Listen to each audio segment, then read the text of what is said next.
Welcome to KB express.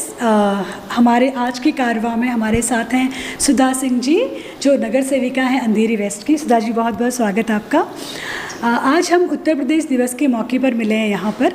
Corona काल में भी सोशल डिस्टेंसिंग का ध्यान रखते हुए ही बहुत ही अच्छा प्रोग्राम हुआ है। पहली बात तो ये कि उत्तर प्रदेश दिवस को इतने साल लग गए इस स्थिति तक पहुँचने के लिए, तो इस बारे में आपको क्या लगता है, क्यों इतना वक्त लग गया कि इतने बड़े राज्य को अपना दिवस मनाने के लिए इतने साल इंतज़ार? मुंबई में तो मनाते रहे पिछले 30 सालों से, लेकिन उत्तर प्रदेश में स्पेशली जी अभी रिसेंटली स्टार्ट हुआ। ये अभी हमारे अभियान के संस्थापक अमरजीत मिश्रा जी करीब 30 साल से ये कर रहे हैं उत्तर प्रदेश दिवस मुंबई में। और बहुत ही मतलब वो खुद ही एक अच्छे राइटर है और बहुत ही मतलब उनके लिए जितनी भी तारीफ़ की जाए बहुत कम है। फिर अभी हमारे उत्तर प्रदेश में यहाँ के राज्यपाल राम नाईक जी बन के गए थे जी। वहाँ से फिर जब ये होते हैं ना, कोऑर्डिनेटर एक हुआ, एक दूसरे के साथ बात हुई, कोऑर्डिनेट किया हम लोगों ने। तो जब ये अमरजीत मिश्रा जी का आना जाना था तो उनसे बातचीत की उन्होंने, और उनको लगा कि क्यों ना, जब मतलब वहाँ होता है महाराष्ट्र में तो उत्तर प्रदेश में क्यों नहीं होना चाहिए उत्तर प्रदेश दिवस। तो ये उन्होंने मुहिम शुरू की और राम नाईक जी की वजह से वहाँ भी शुरू हो गया। और अमरजीत मिश्रा जी ने भी बहुत मेहनत की, तो इसलिए अब दोनों जगह, यहाँ तो हो ही रहा था मुंबई में, अभी यूपी में भी उत्तर प्रदेश मनाया जाता है और बहुत ही धूमधाम से मनाया जाता है। यहाँ से भी काफ़ी लोग जाते हैं, वहाँ सम्मिलित होते हैं और वहाँ से यहाँ आते हैं। तो एक से एक हस्तियाँ आती है, वो आप भी देख रही हैं जी। ये उत्तर प्रदेश दिवस, यहाँ पर हम यहाँ कला संस्कृति की बात करते हैं, लोक कला की बात कहाँ देख रहे हैं कि लोक कला आगे विकसित हो रही है, युवाओं तक पहुँच रही है, या कम है इस तरफ रुझान युवाओं का? नहीं, कला जो हमारी भारत की संस्कृति है,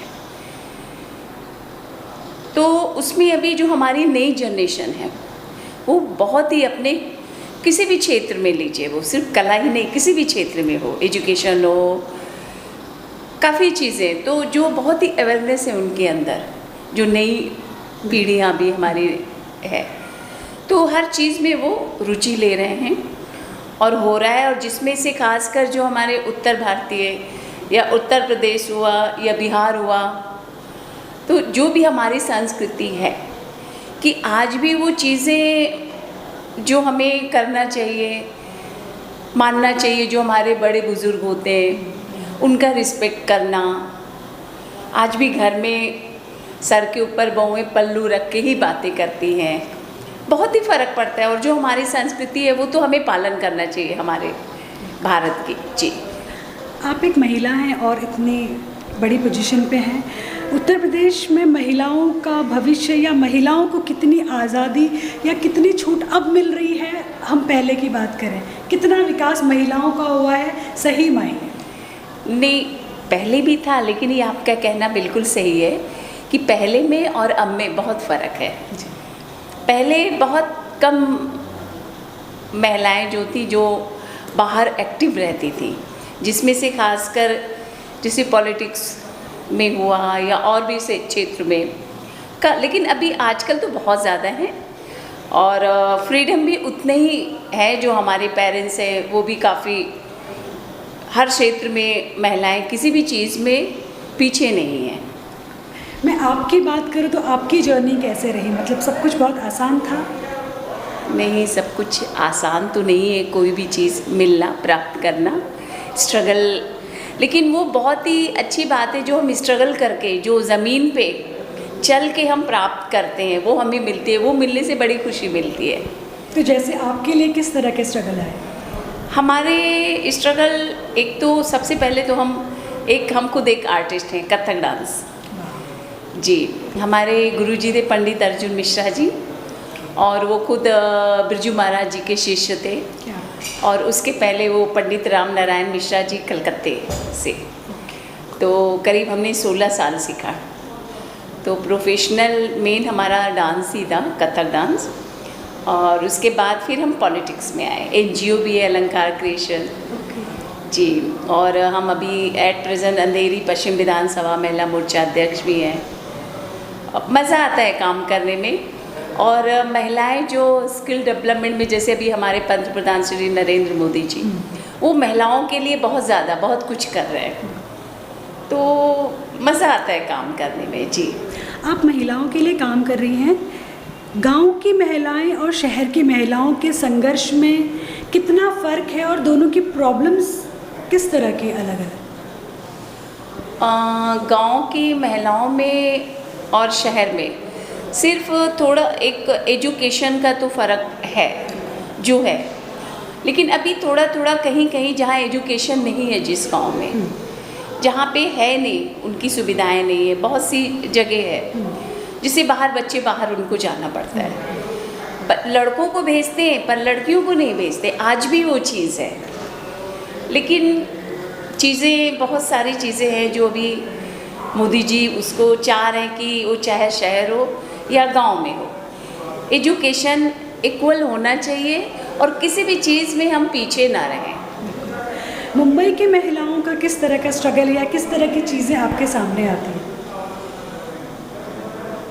बम्बई में जो महिलाओं में जो अपने जो मीडियम फैमिली है और या एकदम जो झुग्गी झोपड़ियाँ वाले जी, तो उसमें उनको मतलब अभी भी टैलेंटेड, उसमें भी बहुत टैलेंटेड बच्चे होते हैं उनके, औरतें भी हैं, पर उनको बाहर निकल के किसी से बात करना वो थोड़ा सा, तो अभी हमारे 2 सेंटर भी चलते हैं, हम लोग चला रहे हैं, जिसमें स्किल डेवलपमेंट में उनको ट्रेनिंग देना।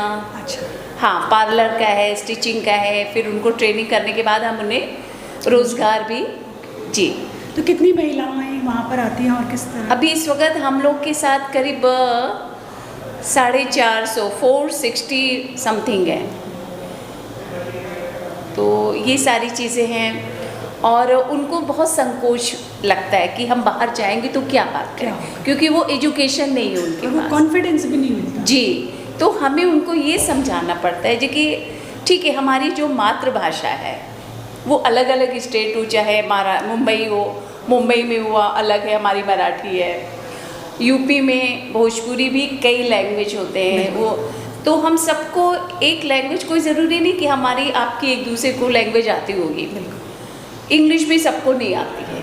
एक हिंदी ऐसी मातृभाषा है जो हमारी राष्ट्रभाषा है, हिंदी ऐसी भाषा है जो हम सबको एक दूसरे से जोड़ती है, और उसके थ्रू, वो जो हिंदी भाषा है उसके थ्रू हम सभी के साथ मिलते हैं, सबके साथ बात करते हैं, तो उससे भी काफ़ी फ़र्क पड़ता है। ये भी चीज़ें सब लाना चाहिए आप लोगों के थ्रू, आप लोगों को भी कि हाँ नहीं, हिंदी हमारी जो है राष्ट्रभाषा बहुत ज़रूरी है। हाँ, अभी तक हमारी ये 50% आबादी को अपना टैलेंट दिखाने का मौका नहीं मिला, वो घरों में ही रहे, अब धीरे धीरे हो रहा है, तो इससे देश के विकास पर कितना फ़र्क पड़ता है और महिलाओं के कॉन्फिडेंस में स्पेशली?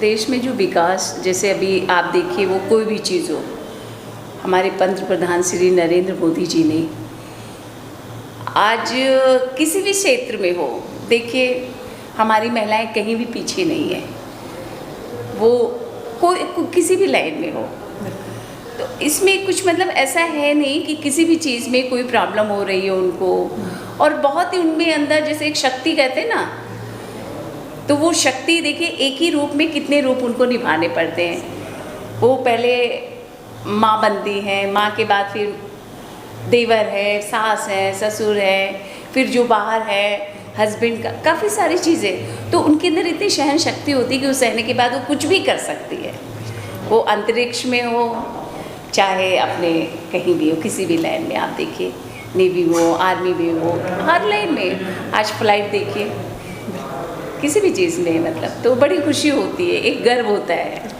सुधा जी, आप जिस तरह महिलाओं के लिए काम करती हैं उस तरह करते रहें, और महिलाओं के लिए उनकी तरक्की में और काम आए। हमसे जुड़ने, हमसे बात करने के लिए थैंक यू सो मच। धन्यवाद। Thank you.